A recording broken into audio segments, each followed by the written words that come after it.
Alright, we'll make this with the YouTube app.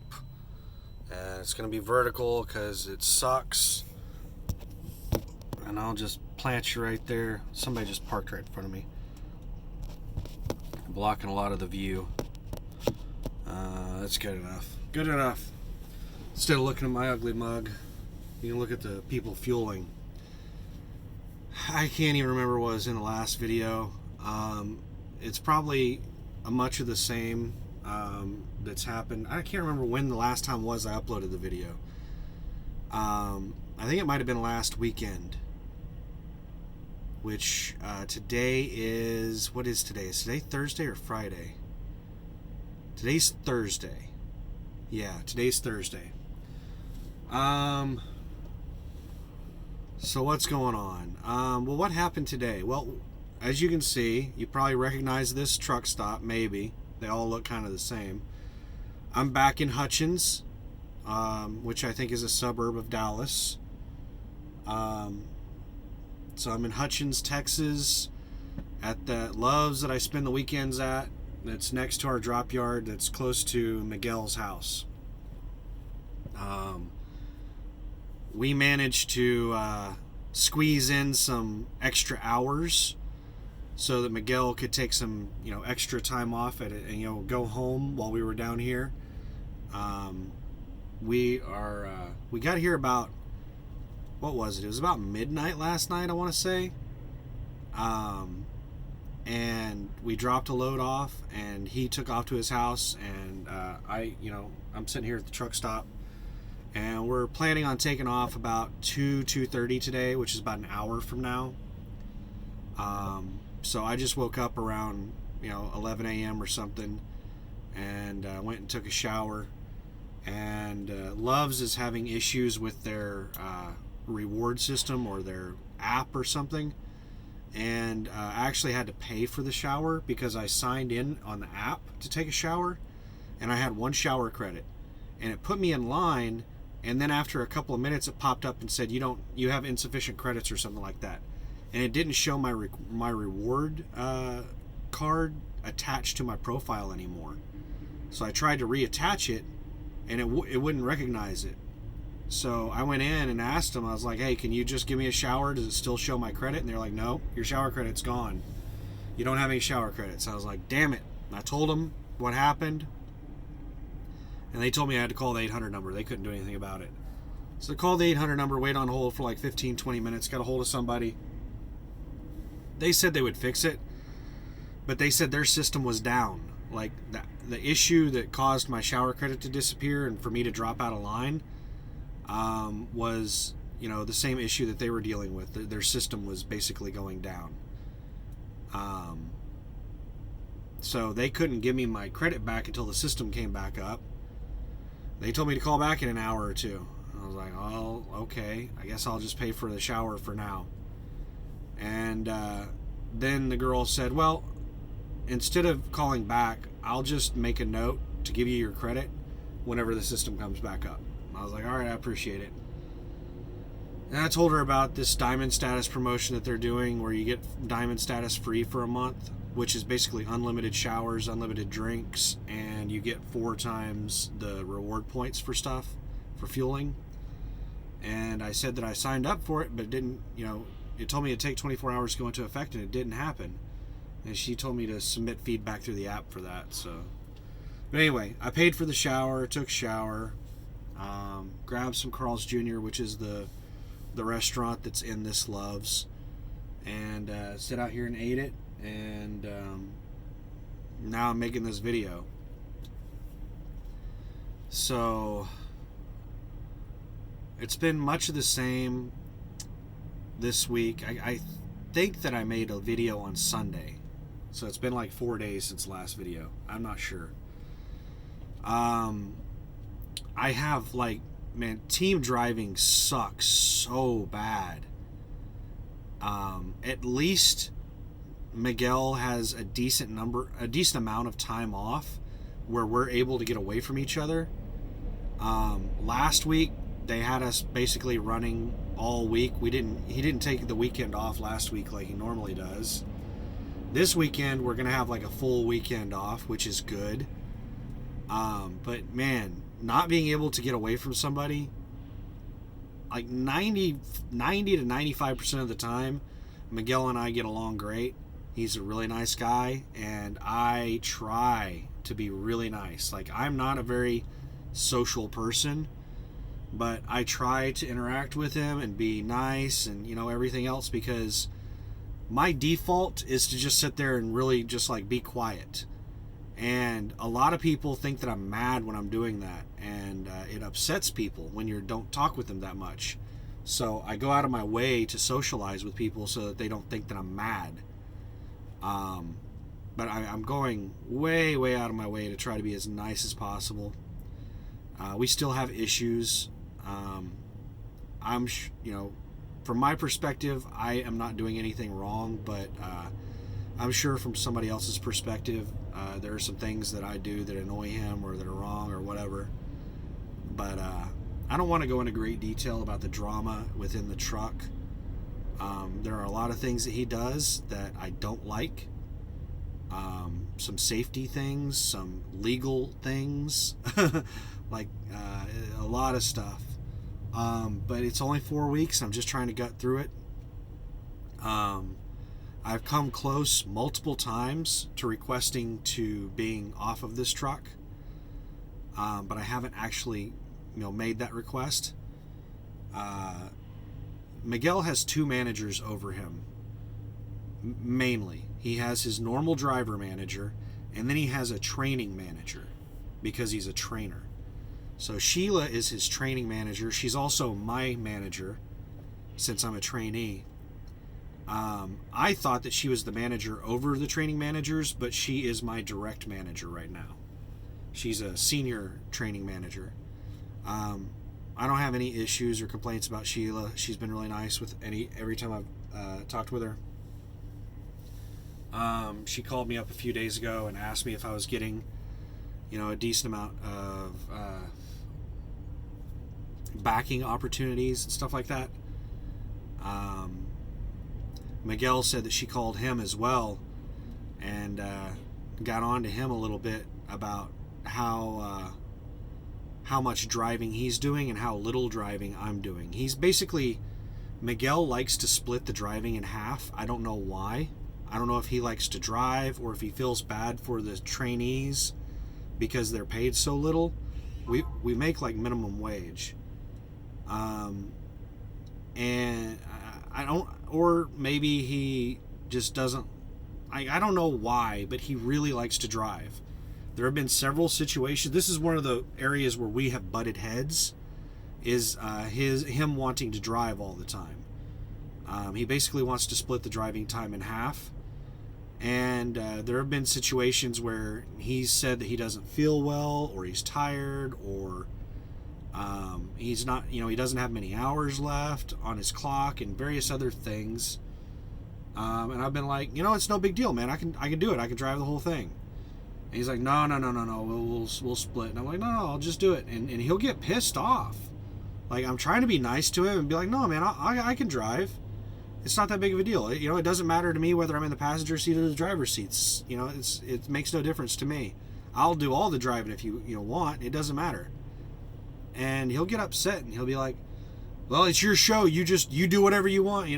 I don't want to get into the details of the drama, but like he gets pissed off over the dumbest shit. But he told me that she got on to him about the amount of driving that he's doing, and that I need to be driving more. So I might start driving more now. He told me that yesterday. We'll see what happens. But we're going at around 2:30. We're going to go a mile or two down the street and pick up a loaded trailer, and we're going to try to get out of Dallas before traffic gets bad. And we're going to the Kansas border, just north of Tulsa, to Ochalata, Oklahoma. Walmart distribution center up there, and we have a midnight. The earliest we can be there is midnight tonight. And it's an appointment window until I don't know when. It's like maybe it's an all-day appointment, But we're going to try to be there right at exactly midnight, which is what we did last time. Like, if you show up like a minute early, they charge the company, they fine USA Truck an absurd amount of money, like $500 or something if you show up a minute early. So we have to time it to where we're the first ones there, but we're not early. So we try to get there like within a minute or two of midnight so that we can get in and out really quick. And then we're going from Ochalata, and we're going to, I don't know if we're just going to bobtail or if we're going to pick up an empty trailer out of that Walmart distribution center. We're probably going to bobtail. I don't know. But we're going down to Muskogee to a Georgia Pacific paper plant, and we're going to grab a load out of there to bring back down here to where we're at right now in Hutchins. And he said that we're going to have to do a 10-hour break on that because we're just not going to be able to do that all in one shot. I want to say it's close to, I don't know, I'd have to look at the trip, but I think it's somewhere in the ballpark of 600 total miles. And he's been doing creative logging, which for anybody who's not a truck driver, what creative logging is illegal logging. He's been doing a lot of it. That's one of our pain points. That's one of the things that I've been irritated with. But he could continue doing the creative logging that he's doing right now, and we could make it back over here to Hutchins early in the morning, Friday morning, like 6 a.m. or something. But even if we take a 10-hour break, we're still going to make it back here by like early afternoon.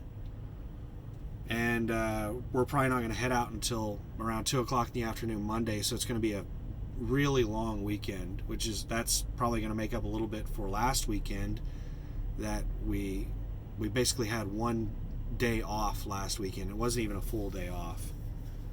We logged a 34-hour reset, but he was using his creative logging shit where I was sitting off duty in the passenger seat waiting for my 34, and he was driving, and I don't want to get into it. In general, Miguel and I get along really well. But living this close quarters with somebody, there's definitely going to be some things that irritate each other. So, I got sick on the truck. I think I mentioned that. And Miguel got sick a few days later. And Miguel is kind of pissy about being sick. He's supposedly a lot more sick than I was. I'm not sure if that's true or if he just bitches more. I didn't bitch nearly as much as him. But he's constantly complaining about how sick he is and everything. And blames me for it. And he's kind of like surly about it. Like he's kind of like mad at me about being sick. And I'm like what? I've been sitting in this damn truck the whole time. I got sick in this truck. It's not something that I brought to the truck. I don't know what to tell you, man. It's not something I really have any control over. But that's about it. Just, man, this fucking team, like, I try not to curse too much, but fuck, man. I thought that I would never ever have to go through this shit again after I did it the first time. And my God, if I ever get in a situation where I have to go through training again, I'm just going to fucking give up on truck driving, because this is the most, like, this sucks so bad. Living in one of these little trucks with some stranger. It is, like, this is I can't believe that, like, the trucking industry still does this stupid shit.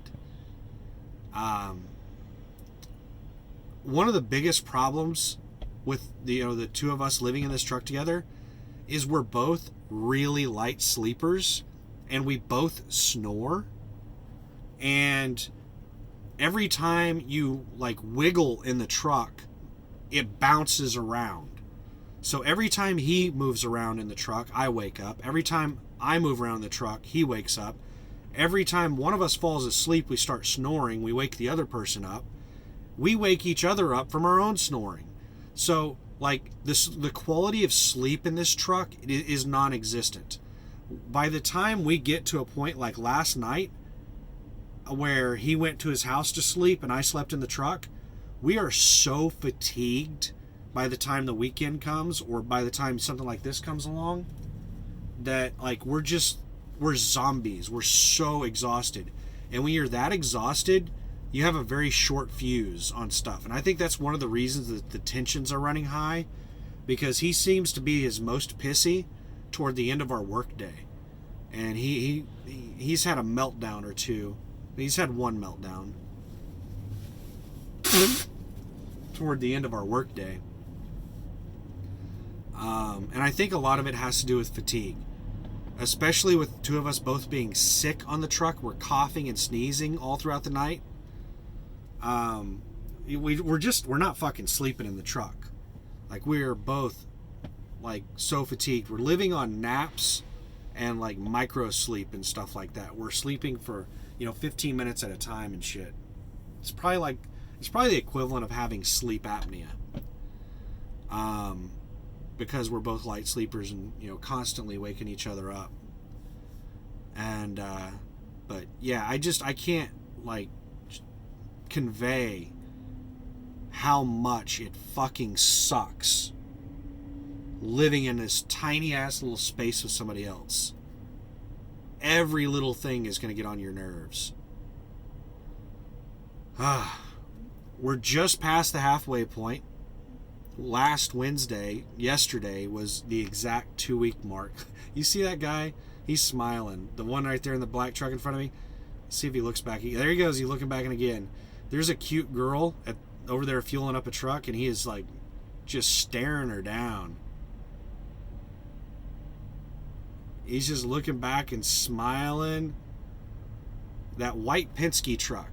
She's standing there. I don't know if you can see it, but there's that red CFI truck, and just to the left of that, there's a white truck, a Volvo. She's climbing into the truck right now. That's who he's staring at.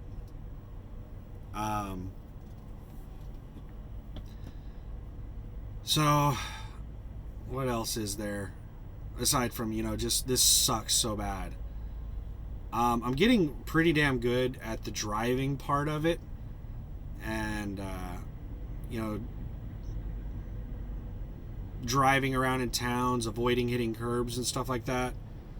What I'm doing the most is just driving down the interstate, and I'm getting quite proficient at that because I'm doing it so much. But the driving around in town and swinging wide to miss stuff, I'm getting decent at that because that's like the second most thing I'm doing. And then the backing, I'm proficient enough at backing that I could be in my own truck right now. But I'm not proficient enough at backing that, like, I would consider myself, good at backing. I'm decent, but I still screw up on my setups and a whole bunch of other stuff. Like, there are so many setups that you can do, and whenever you're backing in these trucks, that you have to get really, really, really comfortable with the tractor and trailer and their movement, because almost every setup you do is different. So you can't just memorize a setup. You have to get a good feel for positioning and movement of the tractor and trailer. And one of the things that we're doing that totally fucks me up is I have never, ever in my previous career driven around with the tandems all the way to the rear of the trailer. He does that a lot. And I don't like doing it. If I had any say in the matter, I would not be driving this damn thing around with the tandems all the way to the rear. I think it's unsafe because it severely increases your turning radius. There are highways that we drive on where there's a curb right up against, like you don't have a shoulder, there's just a curb there. And whenever we go around turns in towns like that, I have to swing into the other lane with the tandems all the way to the rear to keep from going up over the curb and stuff like that. So it makes, like, some people think backing is easier with the tandems all the way to the rear. I don't think it is, because it requires more room to make any adjustments.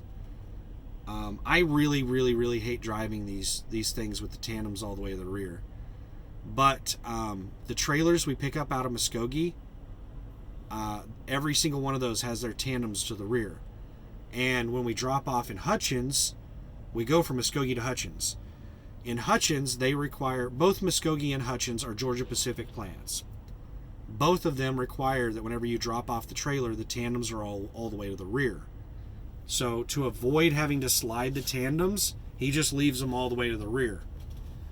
That way when we get down here into Dallas, we don't have to move them. So, yeah, anyway. It's one of the things we have a disagreement on. I haven't voiced my concerns about it or, anything, because I try not to, like, bitch about anything unless it's a major issue. I think that there's only been 2 things that I've like put my foot down on, and he still to this day makes smart ass remarks about both of them. One was whenever I first got on the truck, you have to have your last 8 days logged. If you get DOT inspected, like if I get inspected and I don't have 8 days of logs, that's a violation. Well, oh, that's funny. You can't see that. It's just to the right of the camera. There's some drama. Well, he didn't know that or understand it. And, he's been training for 9 years, so he knows everything. And he got real pissed off and basically kicked me off the truck twice within the first 30 minutes because of that. And then we finally got somebody on in safety that understood what I was talking about. And they were like, yeah, Daniel's 100% right. You need to log those days. Paper log it. And then we made it past that drama. But still to this day, he makes smart-ass remarks about it. The other thing that he makes smart-ass remarks on is I told him that I did not like him driving on my clock.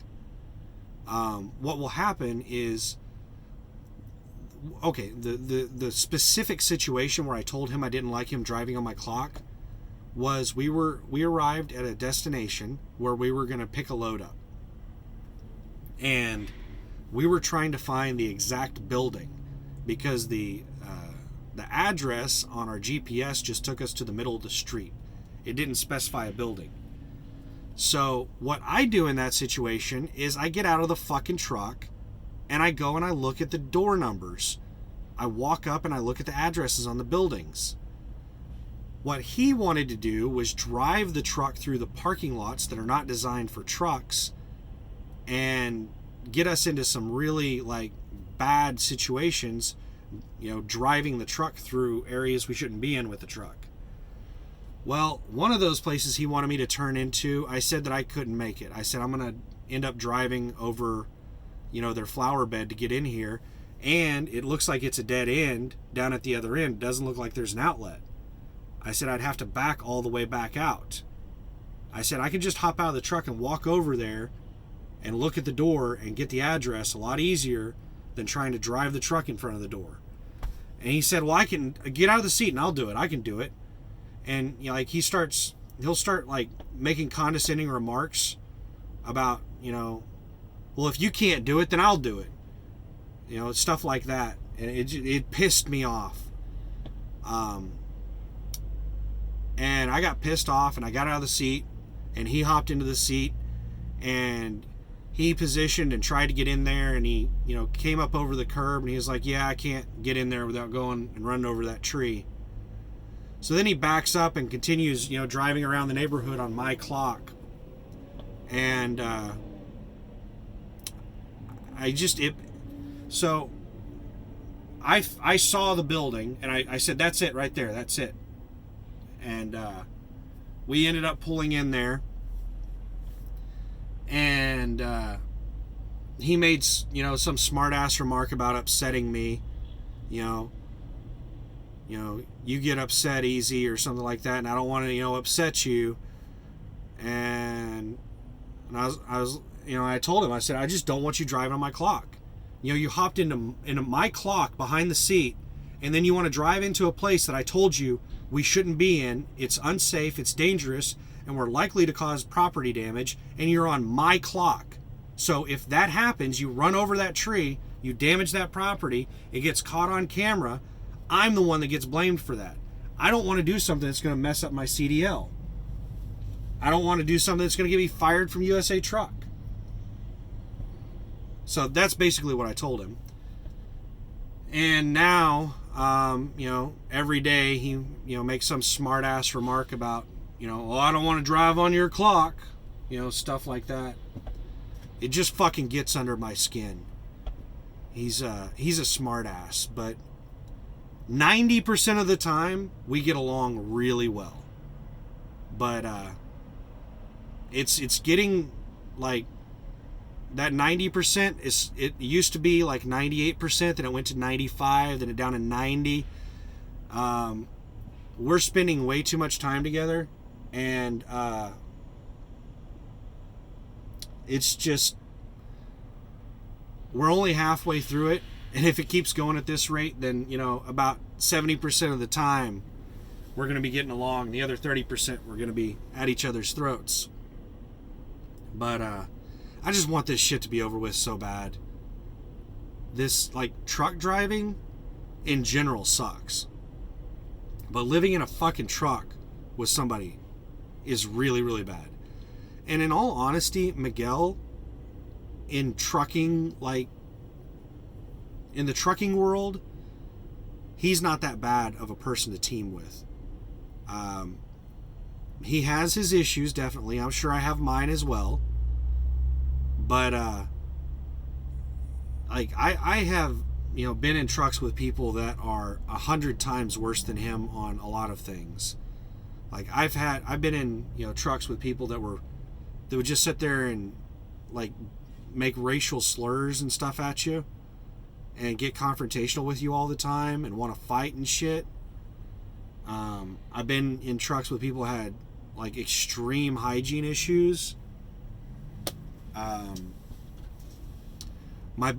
The worst one that I know of from first or second hand experience was my buddy Percy that I went to CDL school with.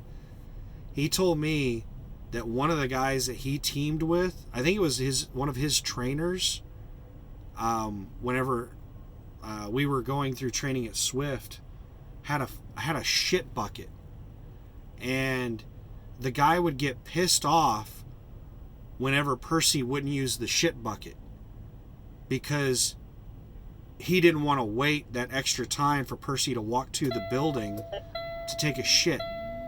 He wanted him to just shit in the damn bucket to save them time. I don't know how in the world Percy stayed on that truck. That is something that, there are some things that I just have to draw a damn line on. Having a shit bucket in the truck, if I saw, if Miguel started pissing in a bottle, I would probably request to get off this truck. Now, I understand that there are emergency situations where you have to go to the bathroom and there's too many people around where you can't step outside the truck and do it, discreetly, behind the truck or something. Oh my God.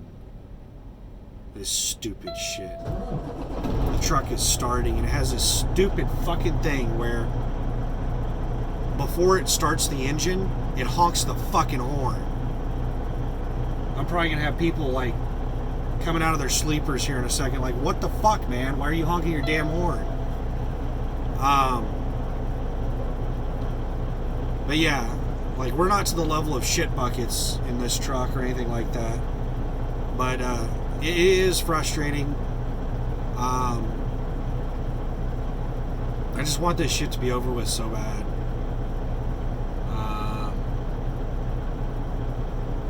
What else is there?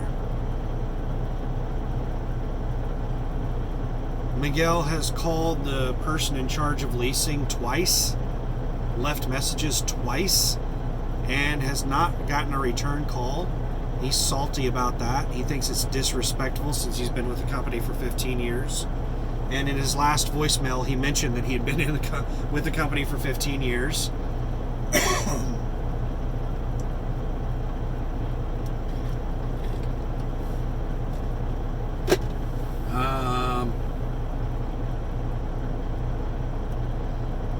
I suspect that, okay, here's my hope. Hope for the best, plan for the worst. Here's my hope. Miguel got to go home and go to sleep last night. So he probably got to sleep really good. I got to sleep really good since he wasn't on the truck last night. So I'm hoping that today we're both going to be in good spirits. Tomorrow, knowing that we're going to have a nice long weekend away from each other, we're probably both going to be in good spirits. And then come Monday, after our long weekend, we're both probably going to be in good spirits. Especially if we're both feeling even better than we are right now. I personally think that I'm pretty much over my sickness. I'm just in that phase where I still have like mucus left over that I'm still like blowing out and coughing up and stuff like that, but I don't feel sick. I still have the leftover congestion type stuff. Miguel feels like shit, he says. So hopefully he feels better by Monday. So next week might hopefully be my last week. My hope is that Friday he drops me off on his way home in Van Buren. That's what I hope. If not, then my last day of training, the exact 28 days, would be Wednesday of next week. So, or not next week, but the week after. So, hopefully next week is my last week. If it's not, then the following week on Wednesday should be my very last day. I'll hopefully be dropped off then. Okay, so here's the thing. Miguel told Sheila after like the first week that I was ready to upgrade early. I only needed like 1 week, maybe 2 weeks of training, and he was trying to get me upgraded early. And Sheila said she'd think about it. She'd look into it. Well, that's probably why she bitched at him about my low miles. And if Miguel would have let me drive more, then Sheila might have let me upgrade earlier. But since I'm not logging a lot of miles, I'm only doing half the miles on the truck, and we're only doing about 2,500 miles a week. So I'm doing, maybe 1,200 miles a week, 2,400 miles after 2 weeks. That puts me under 5,000 miles by the end of training. And the expectation is that by the end of training, you're going to be close to 10,000 miles. But because Miguel likes to drive so much, I'm going to be about half the miles that I'm expected to do in the 28-day period. So because my mileage is so low, I have a bad feeling that Sheila is going to want me to do the full 28 days. And that's something I brought up to Miguel when I first got on the truck. I asked him if I could do all the driving so that I could knock out the 10,000 miles and hopefully get out of training a few days early. And he told me that we didn't run enough miles for me to get 10,000 miles in 28 days. And that pretty much ended that conversation.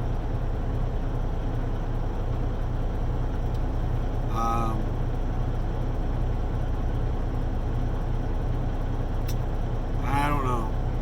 I'm going to try to upload the video. I don't even know if I'm going to be able to upload this damn video because